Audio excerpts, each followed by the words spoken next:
Hello folks, welcome to Music Appreciation. I'm David Key, your instructor. Mr. Key is fine when you're emailing me. And I thought I would provide this video introduction to the course in addition to some announcements and some important information that's being provided at the Blackboard course site itself.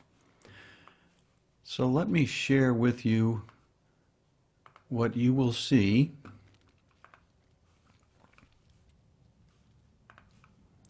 And it should be coming up when you are at the Blackboard course site. So on the left-hand side, you see a menu. This happens to be a particular section of Music 110 or Music Appreciation. It may not be your section because I have multiple sections, but this is the one I'm using to create this video ahead of time. So the enrollment verification is the first graded item you need to deal with, and it shows that you're enrolled in the course. I'll come back to some details about that. Announcements is what opens up when you open up Blackboard, the Blackboard course site, and so you will see the latest announcements first.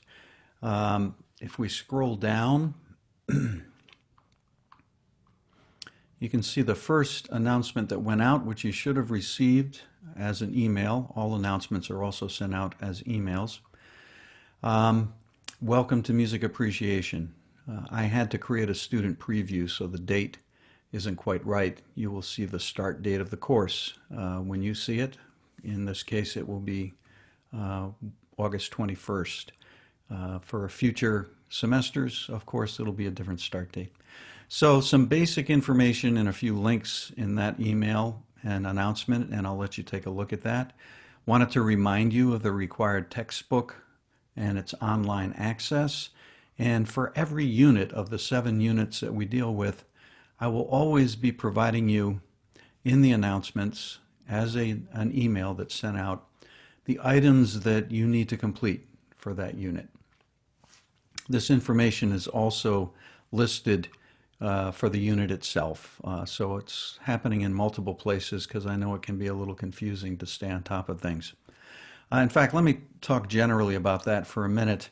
You know, if you've taken an online course before, you know what to expect. If you haven't taken an online course before, there may be some anxiety around it, although most of you probably had to deal with the online experience in the spring if you're a continuing student.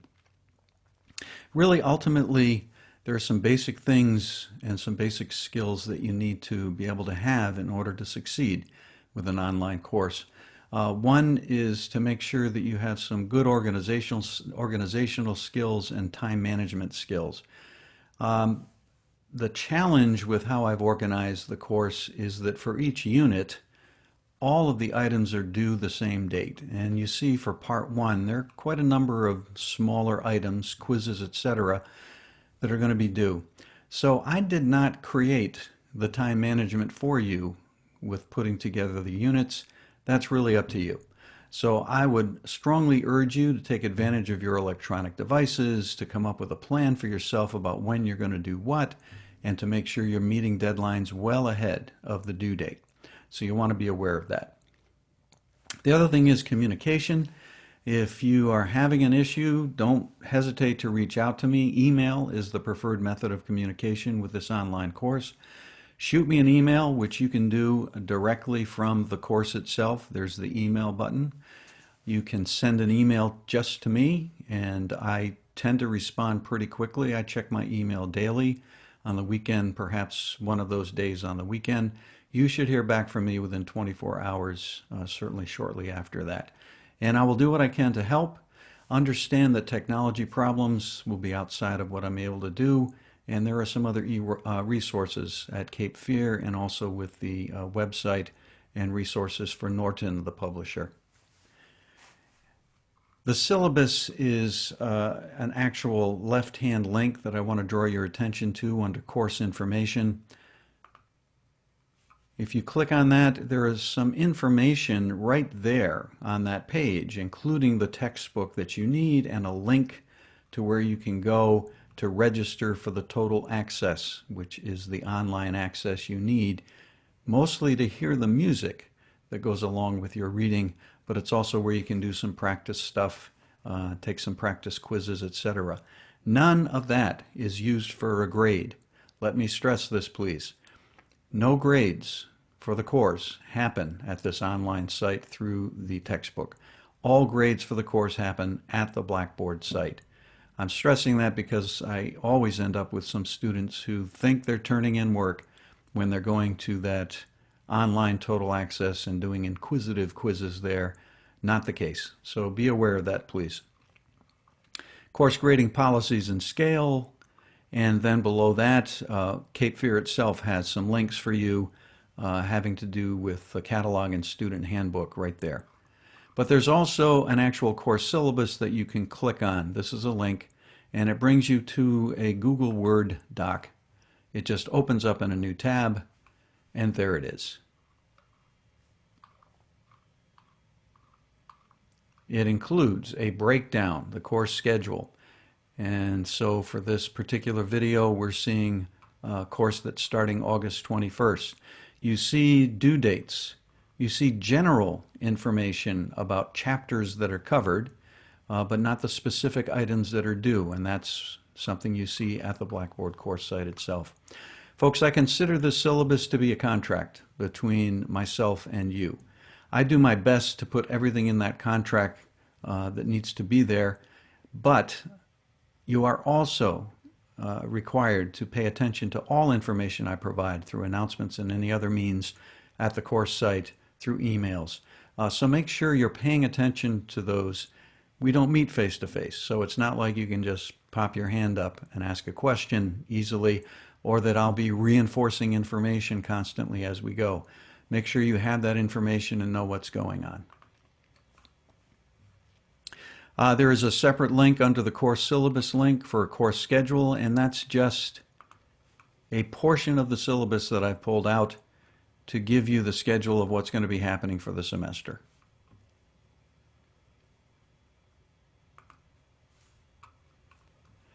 So let me back up to that enrollment verification link, which opens up this page.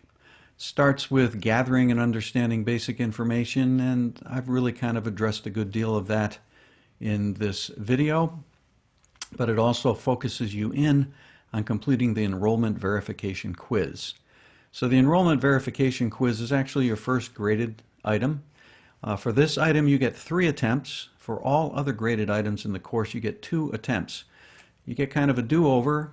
You can look at it that way. If something goes wrong, you get another crack at it. Or if you're looking to better your grade, if you want to go back and review the material, have a better understanding of the material and go for a better grade, you have that opportunity. So please take advantage of those multiple opportunities if you can. It will help strengthen your understanding of the material, especially as we move through the foundation of Part 1.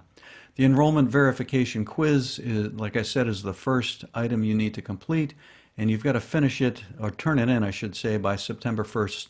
And when I say due date of, it is the end of the day, 11:59 p.m. on that particular day.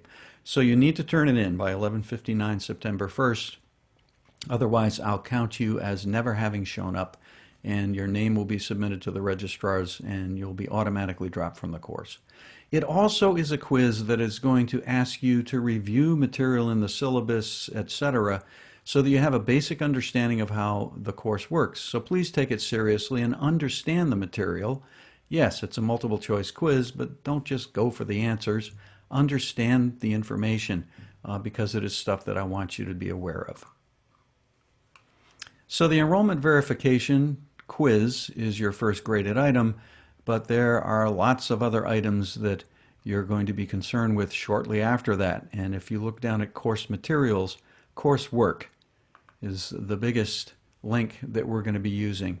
And what you see here is a student view. I get to see all of the units listed, but I am putting them out one at a time so that you're not overwhelmed and so you deal with one set of materials at one time. I'll come back to these up at the top, but let me just open up, click on this Part 1, Materials of Music. Notice I list the chapters that you're responsible for in this unit, and you don't always have to deal with all the chapters in a unit, so you want to make sure you pay attention to that. And there's the information that I showed you earlier that was showing in an announcement that also goes out as an email, showing you how to work with the unit, as well as the materials that were shown for Unit 1 or Part 1. And you notice everything is due the end of the day, September 9th. And that's really 8 days after that enrollment verification quiz. So you really get the enrollment verification quiz done as soon as you have an understanding of materials, and then start moving into Part 1 to give yourself plenty of time to deal with this foundational, fundamental information. Some more specific directions for graded items: chapter quizzes, listening activities and listening quizzes, some other standalone items. There are 2 discussion boards for the course, and so there's a little bit of info there. The first discussion board happens with Part 1. You'll see it, and you'll see some further information about completing that. In fact, there it is. Working with discussion boards gets you started a bit. The discussion boards are set up so that you have to post something before you get to comment on anyone else. And for both the discussion boards, I ask you to post something in response to what I put there as the prompt, and then respond to at least 2 other student posts. You don't get at the discussion board here. I didn't do a link here. You actually have to grab it here on the left-hand side. If I click on discussion board, you will see the 2 non-graded discussion boards where you and your fellow students can interact a bit. Just kind of introduce yourselves, chat a bit, and if you need some technical help, there's always somebody who knows more than me and more than many who can help you with that stuff, and will be glad to do so. And there's the first discussion board that you'll be using and posting to for a grade. So pay attention to what I'm putting in there, because I'm asking you to do specific things when you're responding, when you're posting and responding to others. And so you want to make sure you're addressing those items when you're posting to the discussion board, because that's what your grade is dependent on. I do not judge or grade the quality of your writing, although it's always nice to have coherent sentences happening in a discussion board.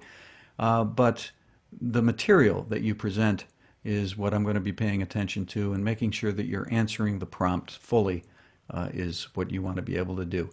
And usually you students do a wonderful job of interacting and providing great information for each other, and for me as well. Always love going through discussion board posts, because there's always something that pops up that I hadn't thought of before, or some music example that I'm unaware of that I get to go check out. Great learning opportunity for all of us there. So as long as we're in the course materials section of the left-hand links, the Collaborate link is where if I were to put together a video Collaborate session, that is where it would happen. And I might sometimes do that if I'm feeling like it would be good for us to have a more personal interaction. I might just post an announcement saying I'm going to have a Collaborate session on such and such a date, such and such a time. Anyone who wants to come with any questions, or just to kind of say hello, I'll try to do that a few times during the course of the semester, so we can have some faces with the names and with each other. Under student resources, you can see all your grades. Shouldn't see any yet. Nope, but there are some things that you're going to be graded on as we go through the course, all listed. There's that email button. You can choose to send an email to everybody. I don't have groups, so you don't have to worry about that. Just all fellow students. Don't worry about the TA department chairs. Select users is where you might be able to email me most easily. And then finally, student help resources. If you click on this link, it brings you to a separate page for Cape Fear Community College with a few different helpful links dealing with some of the aspects of the Blackboard course site. Listen, I know I'm throwing lots of information out quickly, but that's the beauty of a video. You guys can just pause, go back, review a little bit, take it a step at a time, turn me off and try to check some things out and then come back and check out some more.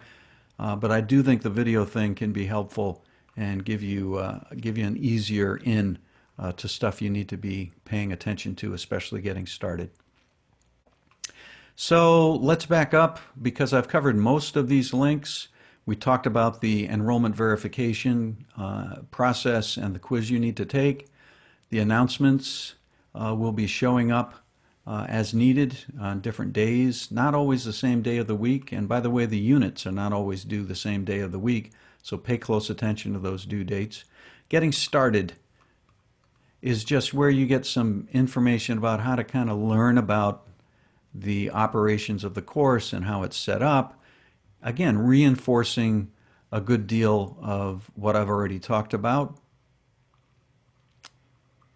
Using coursework, if you click on that, has a not always easy to see sort of navigation chart with some little bullets to help you understand what the process will be as you move into some of the graded items.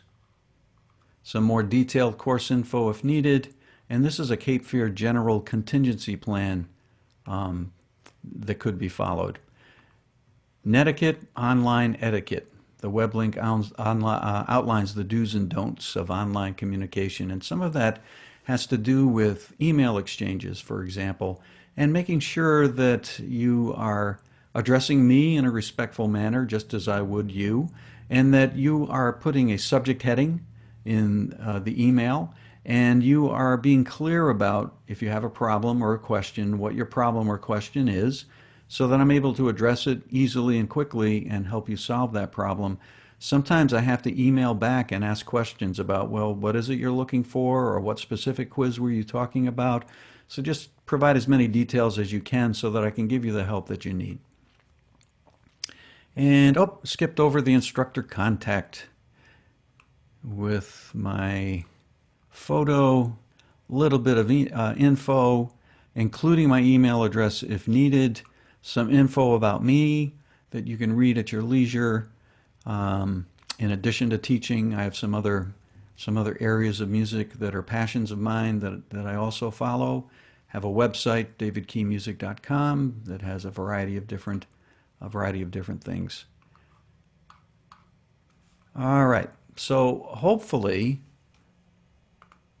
that gives you a little bit of an understanding of what's going on with the course. You might, after seeing this video, spend a little time with some of the aspects of the course setup. You might do a little bit of this video at a time and then go back and try to play around with some of those. If you have questions as you're doing things, you can always shoot me an email. But do try to work with the material and solve the problem as best you can. A lot of times that's actually beneficial because then you get to kind of work your way through it and say, I get it now. And that process helps you understand it in a better way. I find as a student myself, I learn better when I've got to figure it out. However, if I'm spending too much time trying to figure something out, that means it's beyond my scope, and so I might need to get some help. I hope this video has been helpful for you, and I hope it's going to give you a good start as we start our journey together with music appreciation. I love music. I'm passionate about music and all kinds of different music, and I'm always happy to learn about different styles and forms of music, and I'm always immersed in the process of music making and sound making myself, an important part of my life. And I know everyone loves to listen to music. My hope is that the information you gain from this course helps expand that experience for you, so you have a deeper appreciation and deeper understanding of this important art form that is with us all the time. Again, reach out if you have any questions or needs, but do try to jump right in and get some things going for yourselves, and keep me posted as we move along, and have a great semester.